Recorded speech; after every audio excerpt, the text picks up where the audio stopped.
السلام علیکم۔ یہ ناول ہے اس درد کا درما نہیں، لاسٹ ایپیسوڈ۔ حاجرہ نے فوراً باپ کو فون کیا۔ باپ نے رحمت کے والد اور اپنے بھائی کو فون کر کے ان کی دونوں بیٹیوں کو ان کے میکے روانہ کر دیا۔ حاجرہ کے بھائیوں نے بھی یہ موقع غنیمت جانا، کراچی جا کر شہری لڑکیوں سے شادیاں کر لیں۔ جواز یہ بنا کہ اگر ان کا بہنوئی رحمت ان کی بہن پر سوگن لا سکتا ہے تو وہ ایسا کیوں نہیں کر سکتے۔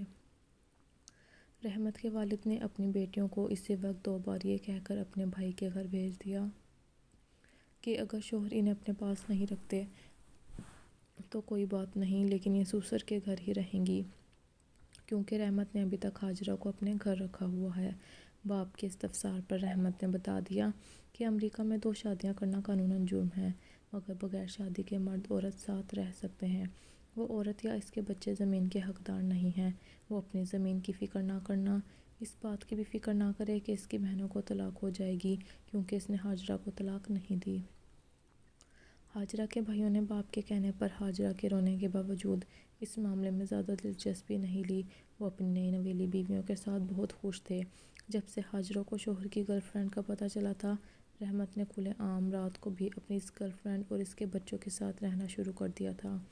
پاکستانی خواتین نے رحمت کی گرل فرینڈ کے بارے میں معلومات کی تو پتہ چلا کہ وہ ایک ڈاکٹر کی بیٹی تھی اور خود سافٹ ویئر انجینئر اور اپنی فیلڈ میں بہت کامیاب سمجھی جاتی ہے۔ امریکن معاشرے میں ناجائز بچوں کی پیدائش معمول کی بات ہے، اس لیے اس کے والدین کو ریٹا کا رحمت کے ساتھ رہنا برا نہیں لگا، مگر حاجرہ پر اس انکشاف کا بہت برا اثر ہوا۔ پہلے تو اس نے رو رو کر اور در و دیوار سے سر کو ٹکرا کے خود کو لہو لہان کر لیا۔ رحمت جو ہمیشہ کا خاموش طبع تھا، اسے اسپتال لے جایا کرتا تھا، مگر اب اس کا رویہ بیوی کے ساتھ اجنبی ہو گیا۔ باپ نے بیٹی کو امریکہ سے واپس بلا لیا تاکہ وہ سسر کے گھر رہے، لیکن بیٹی دوبارہ سونے کے پنجرے میں قید نہ ہونا چاہتی تھی، لہٰذا حاجرہ نے وطن جانے سے بھی انکار کر دیا۔ شوہر دوسری طرف عورت کے پاس رہے، بیوی کو شدید احساس ہوتا ہی ہے۔ اسی احساس کی وجہ سے اس کو بالآخر دل کا دورہ پڑ گیا کہ جان لیوا ثابت ہوا۔ رحمت کے والد اور تایا دونوں نے چاہا کہ وہ خود بیوی کو تابوت لے کر پاکستان آئے، مگر اس نے انکار کر دیا، کیونکہ اس کو علم تھا کہ تایا کی ایک نہ سنی اور حاجرہ کو امریکہ کے قبرستان میں دفنا کر ڈرا دیا۔ زمین کے حبس کو بچانے کے لیے رحمت اور حاجرہ کے بے جوڑ رشتے کو جوڑا گیا تھا اور 2 زندگیوں کو تباہ کیا گیا تھا۔ وہ تو بچ گئی، مگر بیچاری حاجرہ اسی زمین کے شکم میں وقت سے پہلے سما گئی، گویا زمین کی ناگہ نے اسے نگل لیا۔